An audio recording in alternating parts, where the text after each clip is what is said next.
இந்த டேவே வந்துட்டு ஒரு பரபரப்பா தான் போச்சு. டோட்டலா வந்து 15 கேஜிஸ் கேக் ஆர்டர் இருந்துச்சு. அதுல வந்துட்டு 4 கேக் வந்து ஃபர்ஸ்ட் பர்த்டே கேக் ஆர்டர்ஸு. இதுல 2 வந்து வென்யூ செட்டப் இருந்துச்சு. இந்த கேக்குங்கலாம் பண்ணி முடிக்கிறதுக்குள்ளயே வந்துட்டு ஒரு படம் ஆயிருச்சு. இதுல இன்னொன்னு என்னன்னா வந்து வென்யூ செட்டப்பு. ஒரு பிளேஸ்லயும் போய் வந்துட்டு கேக் வந்து செட் பண்றது, அது இன்னுமே வந்து எனக்கு கஷ்டமா இருந்துச்சு. அதுக்கப்புறமாட்டி 4 ஃபர்ஸ்ட் பர்த்டே கேக்குமே வந்து டெலிவரி தான் வந்து கேட்டிருந்தாங்களே. இதுல வேற சரியான மழை வேற ஈவ்னிங்ல இருந்துட்டு ஒரு 2 கேக் கிட்ட வந்து டெலிவரி வந்து குடுத்து விட்டுட்டேன். 3வது, 4வது கேக் குடுக்குறப்போ வந்துட்டு சரியான மழை. எனக்கு இப்படி என்ன பண்றதுன்னே தெரியல.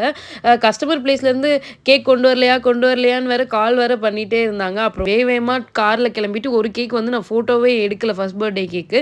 இதுதான் வந்து லாஸ்ட்டா வந்துட்டு குடுத்த கேக்கு. லாஸ்ட்டா குடுத்த கேக்கும் வந்து வென்யூ செட்டப் தான். எனக்கு இந்த கேக் செட் பண்றப்ப, "அப்பா இந்த டே முடிஞ்சிருச்சுடா" அப்படின்னு வந்துட்டு எனக்கு ஒரு சந்தோஷம் தான் இருந்துச்சு. ஒரு வழியா இந்த கேக்கையும் போய் கஸ்டமர்ட்ட சக்சஸ்ஃபுல்லா வந்து டெலிவரி குடுத்துட்டு இந்த டே வந்து முடிச்சாச்சு. இந்த வீடியோ பிடிச்சா லைக் பண்ணுங்க, சப்போர்ட் பண்ணுங்க. பாய்.